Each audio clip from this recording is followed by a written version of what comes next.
Well, hello everyone, and welcome back to the channel for this episode 28 here on Bloomfield with me, Farmer Murphy. Well, last time we were together, I said I didn't know that if we'd see each other in May again. Well, here it is mid-May, and we are back, and I'm up here taking a look at a couple grass fields. Now, if we take a look at the map, these fields are located right here, field 8 and 9.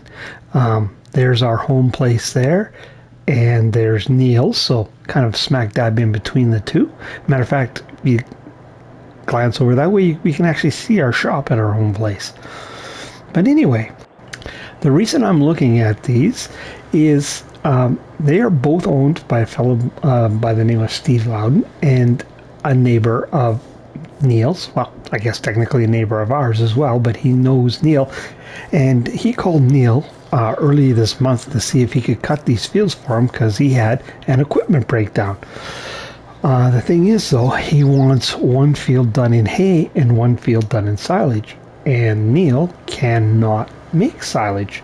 So Neil referred him to me. And so we agreed or entered into a contractual agreement to do one-time cutting of these fields. But I couldn't get to it because the weather was not very good. And this morning he called me up and asked if I would be interested in entering into a longer-term agreement whereby we lease these two fields from him, and the lease fee would be half of the crop that comes off after each cutting. So the only stipulation being, again, he needs one in hay and one in silage because he needs to feed some livestock. So I hadn't really taken a good look at them, so I came up here to have a look because I'm thinking of upgrading our haying equipment, just going by the size of these fields. And if we look in the shop, if we look here in mowers, what I'm thinking of buying is I'd love to buy this, but we don't have the horsepower for that, is this little side mower to go on the back of our tractor. So I'm thinking of picking up that. It's only 2 meters, but our front mower is only 3, so it just about doubles our ability, or our mow width, I should say. And then I was thinking of trading in our tedder, because we have this one right here. And I was thinking of trading that off and getting one of these like Neil has, because we have a pretty decent windrower. So if we could windrow it all up and then ted it with this and keep it in the windrow, use that at Neil's place. Quite liked it. So I just wanted to come up here and take a look to make sure it was justified. And I think it is, especially seeing as should get 3 cuttings a year off of here. It's not a huge investment, probably only about $10,000. So I think that's what we'll do. So I'm going to get that all organized, and I will see you back up here when I've got that done, and we'll start mowing. So we'll see you in a little bit. All right, well, we're back up the field. We've taken care of the equipment. Looks like there's a pretty good overlap, so we're actually not going to see the full 2 meters of additional width, I should say. But there are larger, side mowers like this available, different brands, but also quite a bit more money and require more horsepower. So I think we'll see how this goes. So we'll get things turned on. Oh, before I do that, we should take a look at the map here. Now, if we take a look, it shows as if those fields are owned by the farm. They're just leased, but we don't have any way of doing that on console, so I just sent the money over so the farm could buy them. But when our contract with Steven's done, we have to return them. We don't get to keep the money. Would be nice, but not going to work like that. So let's see how this works.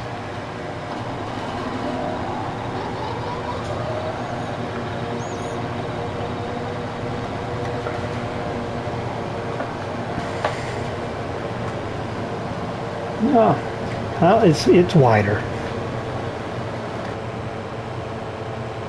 I was thinking it was going to be only about 1 meter narrower than the John Deere Batwing we were using, but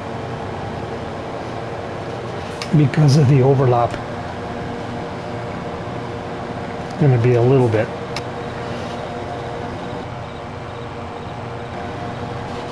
Excuse me, a little bit less than that. The only nuisance is having to lift them up and down individually. It is a bit of a nuisance.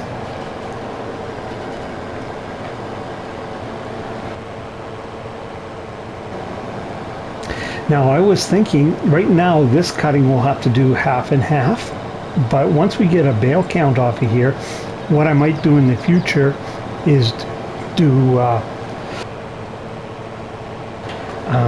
one whole cutting of hay and the next one all silage, so we don't have to monkey about with keeping the field separated.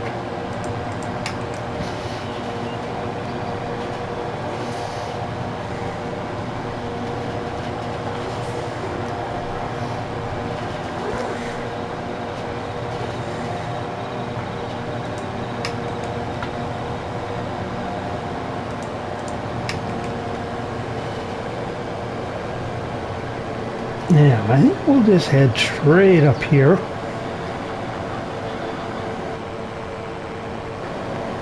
We'll treat this section as one big rectangle, and we'll come back and finish that smaller section.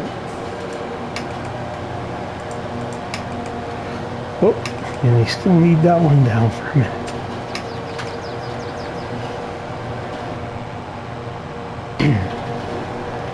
On PC, I think there's a mod where you can actually have both implements raise and lower at the same time. That would be nice in this situation here.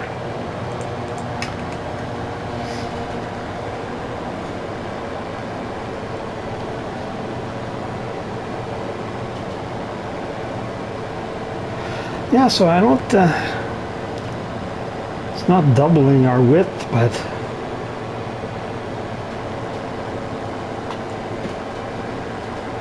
half again as much, maybe something like that. Definitely going to be faster.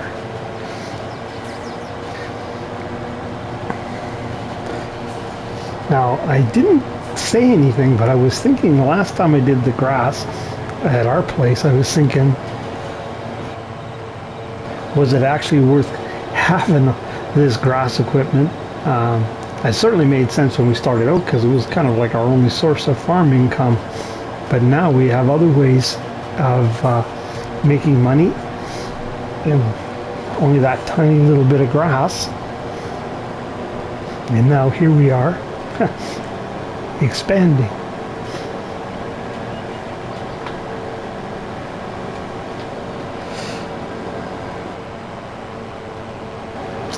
So our farm account is down to 88,000. We bought this equipment outright. I did sell that tedder, but the tedder actually belonged to the Murphys, so that money went into their account, or our home account, yes, I should say. And but that's fine. Ultimately, it all ends up in the same place.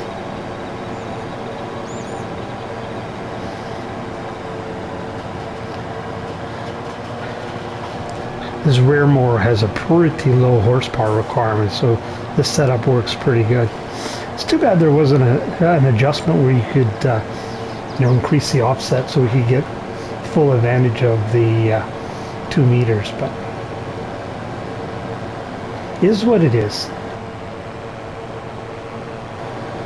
It's still saving us some time and didn't cost us a whole lot.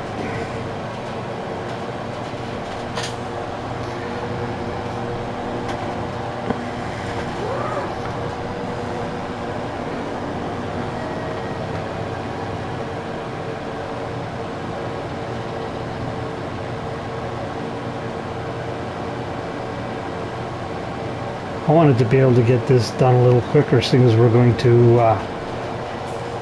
be doing this for a year or two at least.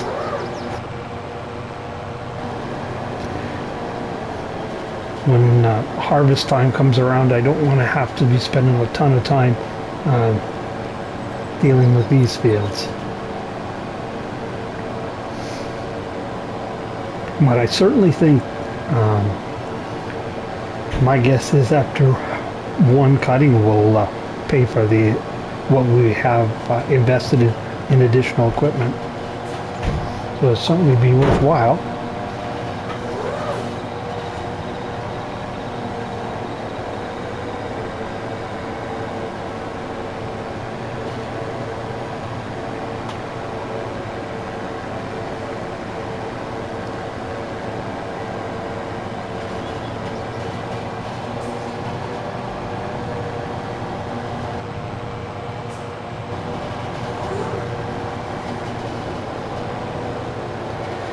We should throw a worker.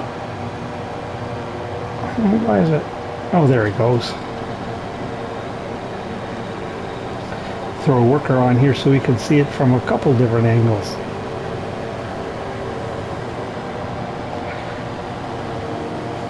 Oh, shoot. Forgot about that.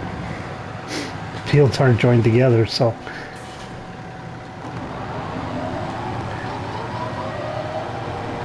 That didn't quite go as planned. Oh well. Oh, now I've gone and missed a spot.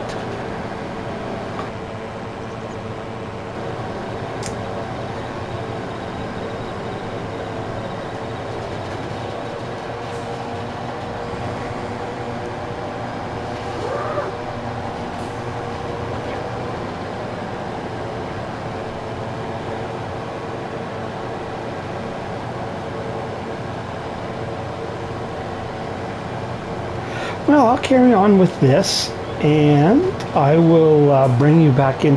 Now, I probably will windrow it up. I'll get it all windrowed up. I'll use the John Deere for that, most likely, and I'll also use the John Deere to do the tedding portion, but I'll bring you in for the tedding because that's be something new. So, we'll catch up with you in a little bit. Well, we're back here at the field and ready to start tedding.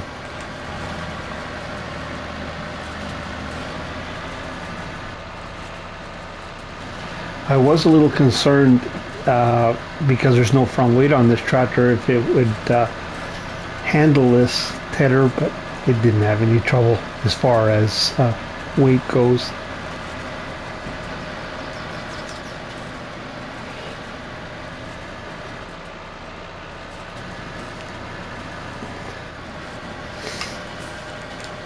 Now, each one of these windrows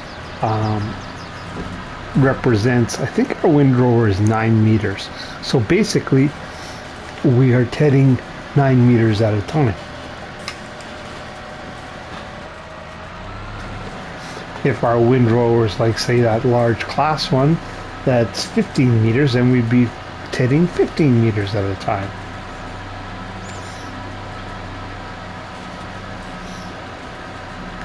This is my favorite windrower, or tedder I should say.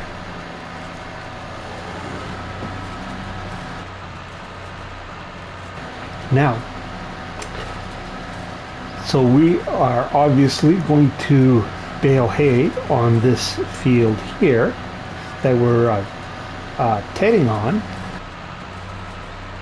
And I'm going to call Steven and see if he will accept all of these hay bales, because we really don't need them.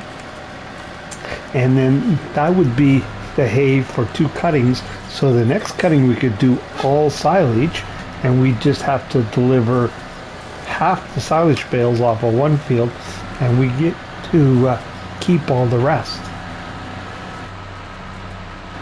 That way we would get silage, which is more valuable for us to sell, and we wouldn't have to deal with the hay.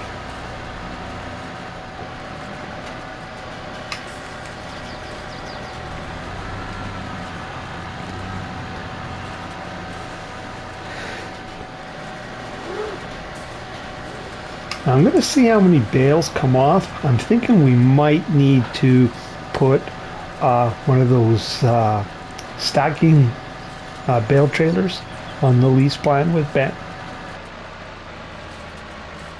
Basically the same one or same idea as what Neil has, only for round bales. Because I don't think we're going to want to deal with these loading them all by hand using bale fork.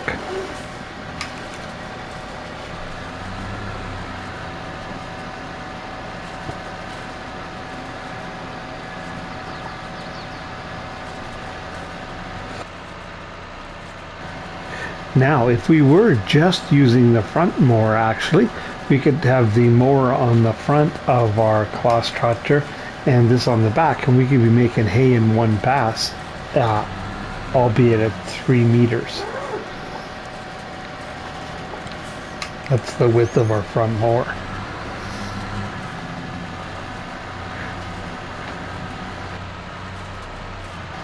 So I think we're better off to mow a little wider and windrow up and Ted. But it could be done in one pass.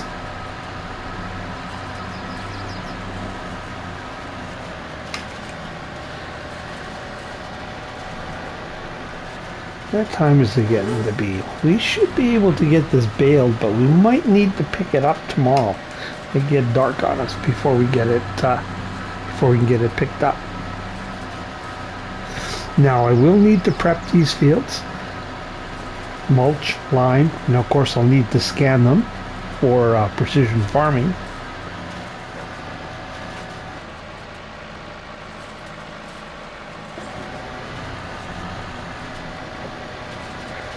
But I'm not too sure what I'm going to do about fertilizing, because I don't want to rent that big fertilizer spreader again.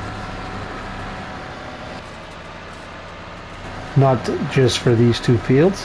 What I might do is just get it as close as I can with either manure or slurry, and then maybe talk to Neil, and if he's got any fertilizing to do, maybe he could come down and just throw some on for us, and we could pay him for that.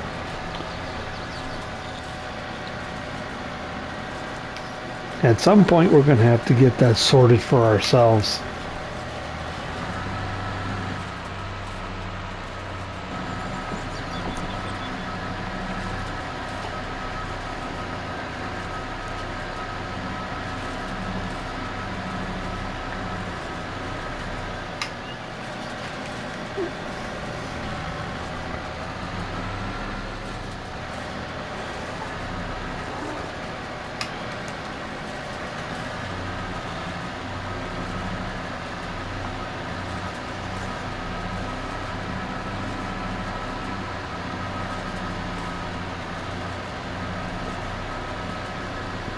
Boy, we sure don't use the old farm all very much anymore. I actually haven't used it for quite a while. But I do have a plan for it, actually.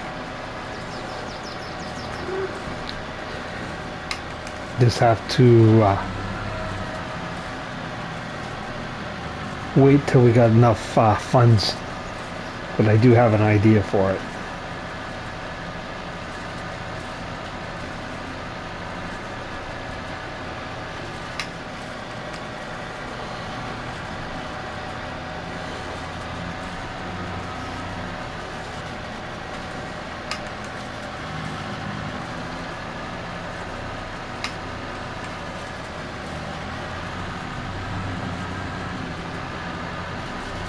Now these fields actually are very close in size.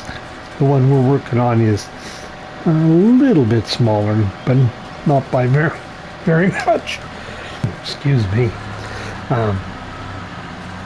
But it is just a little bit smaller.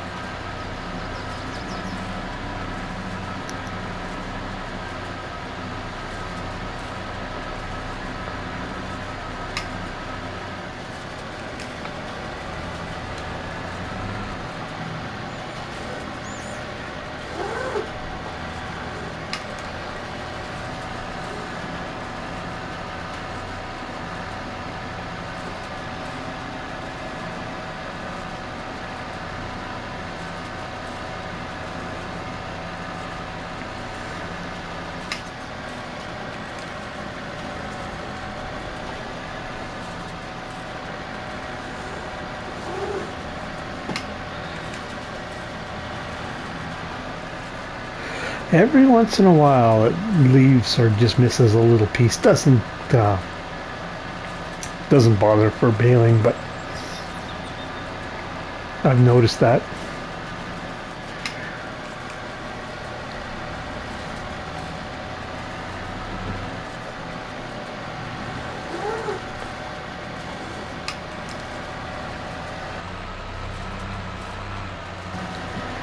I'll tell you, it's nice to get the old John Deere out in the field. It's done a lot of bucket work lately, but hasn't done much field work.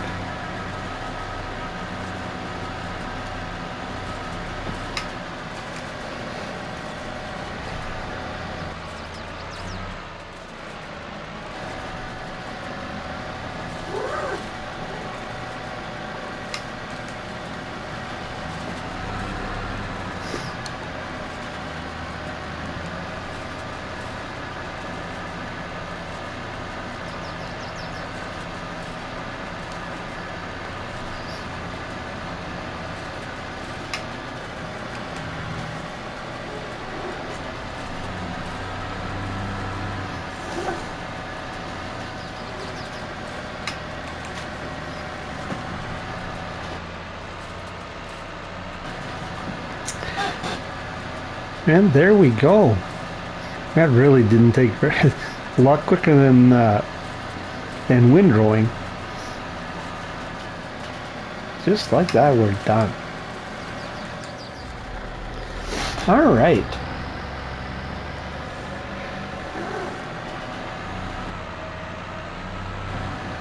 I'll run this back to the home place. I actually have the baler all hooked up. I'll get cracking on the baling, and I'll bring you in probably towards the end, so we know how many bales we end up with.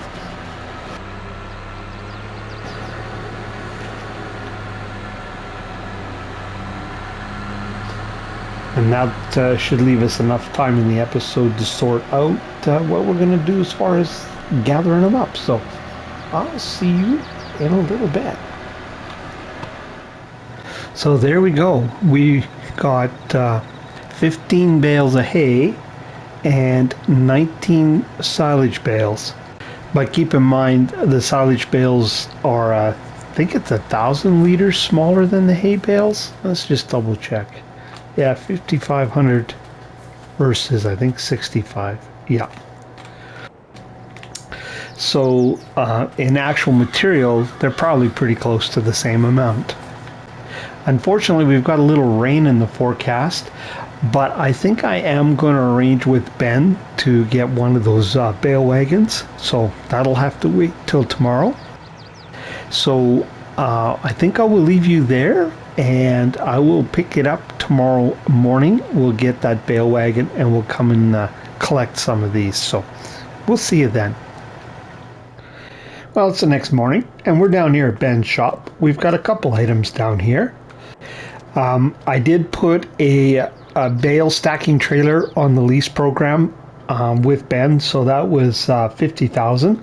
That won't hit our June payment, but will start in the following month. And then this was in the used store. It was 79% off, so it only cost us $5,800. It's a fertilizer spreader. It does lime as well, but we needed some type of fertilizer spreader. I hadn't decided if I was going to do liquid or solid, but the used store made that decision for us. We couldn't beat $5,800. So that can sit down here for a bit. I will need that when it comes time to prepping our fields. So I need to get some fertilizer for it as well. Solid fertilizer, we don't have any. Let's get hooked onto this trailer, and we'll head up to the field because I have a little explaining to do. Murphy's Law hit again. So I'll see you up at the field and I'll fill you in. So, do you notice anything different about the bales? Their wrap turned magically from white to yellow, and if you did a count, you would see there are fewer bales than were here when I left you. What happened was, shortly after I finished my last recording, I was just getting organized to do what we're about to do, and we had a power failure here, kind of nearly right in the middle of the day. Doesn't happen very often, but it happened today. And what that meant, I hadn't done a save since I finished the mowing, so I had to come back up here and TED this, and to get things or keep things moving along, I went and borrowed Sims's quick bale. Of course he would have one, and I used his quick bale to bale up. Even on the smallest bale setting, it made bales that were slightly larger, so we have a few less bales. And of course he had yellow wrap. I didn't bother to change it, but it was just a quicker way to get caught back up to where we were. So but there is basically the same amount of material, just in less bales. So let's get these picked up. Now, I did talk to Steve this morning, and he's fine with taking all of the grass bales. So that means he won't get any grass off the next cutting. The next cutting will do all as silage. And he'll get half the silage bales off of that one field, and all the rest. So 3/4 of the silage bales will keep. So what we're doing is we're just basically taking our cut in silage rather than hay. Because silage, we're just selling it, is more valuable to sell.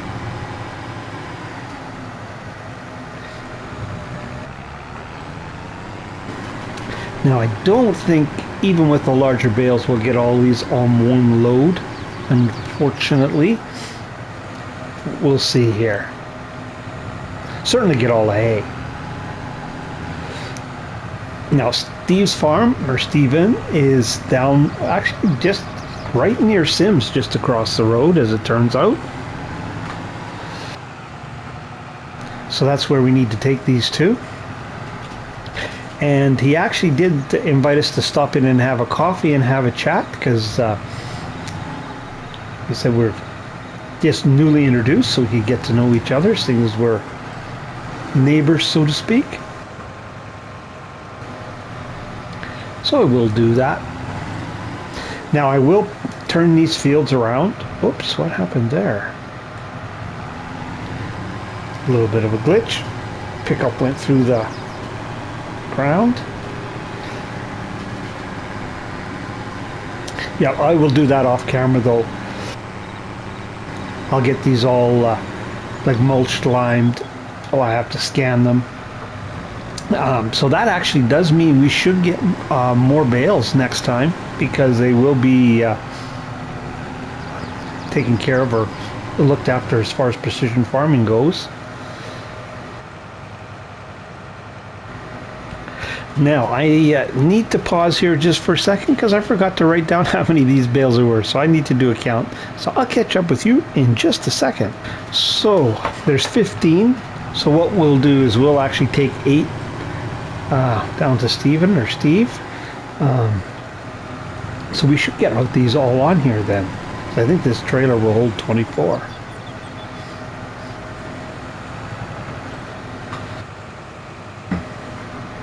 And the rest we'll take up to our place, and we'll sit on them for the best price. So that means we won't actually see any revenue for taking this on until what would be around December or January.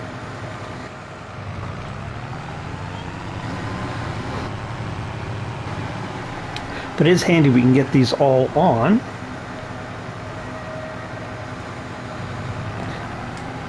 Now, for comparison, I did write down the bale count we had just after I recorded that, so I do have our original bale count. So we are good.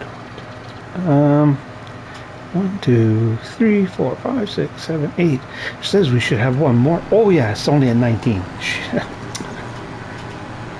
Exactly.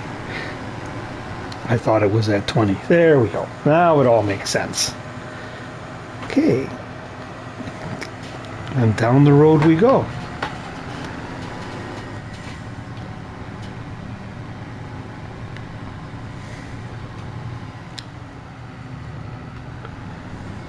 Now, I didn't say, but it's probably obvious. I did buy that fertilizer spreader outright, so now we're down to 82,000 in our farm account. Now I don't know if we'll stick long term with solid fertilizer or if we'll change it up. Just see how it goes.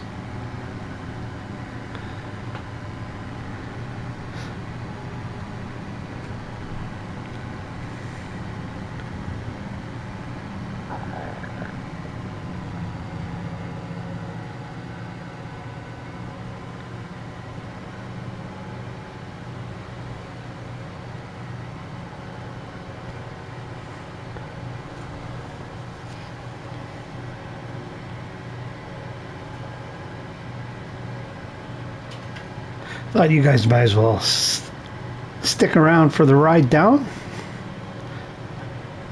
Yeah, although it is nothing you haven't seen before, I know.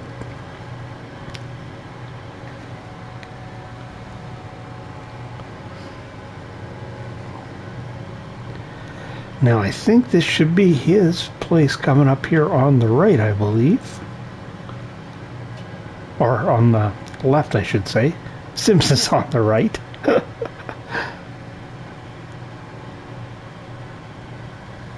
Maybe I need to get a GPS in here so I know where I'm going.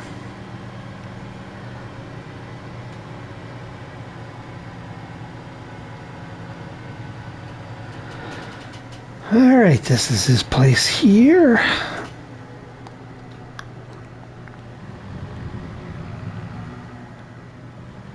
Where's the entrance at? Oh, here it is. Now he said he's got a bale shed, so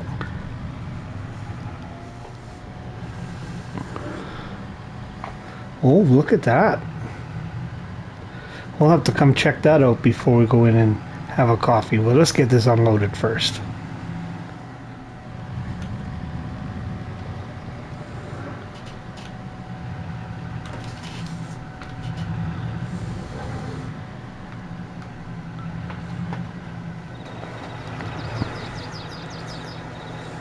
I think that should do the trick there.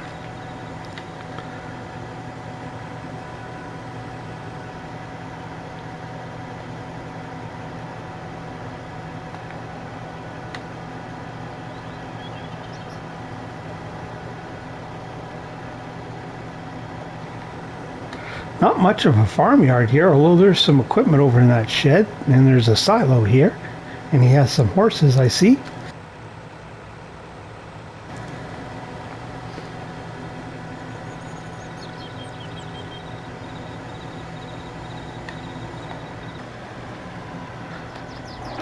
That's what I wanted it to do. But I saw in this shed, yeah, look at that. A nice restored, what, mid-70s Ford. Oh, that's pretty sweet. New Holland tractor and trailer. All right, well, I'm going to go in and have a coffee with Steven and probably find out a little bit about his operation and that, and I will bring you up to speed when I see you next. But that won't be until next month, so I will see you then. And if you're still with me, I do really appreciate you watching, and if you haven't already, consider hitting that subscribe and like button. And if you want to see when other content like this lands, hit that old notification bell. But for this episode here on Bloomfield, it's Farmer Murphy signing off.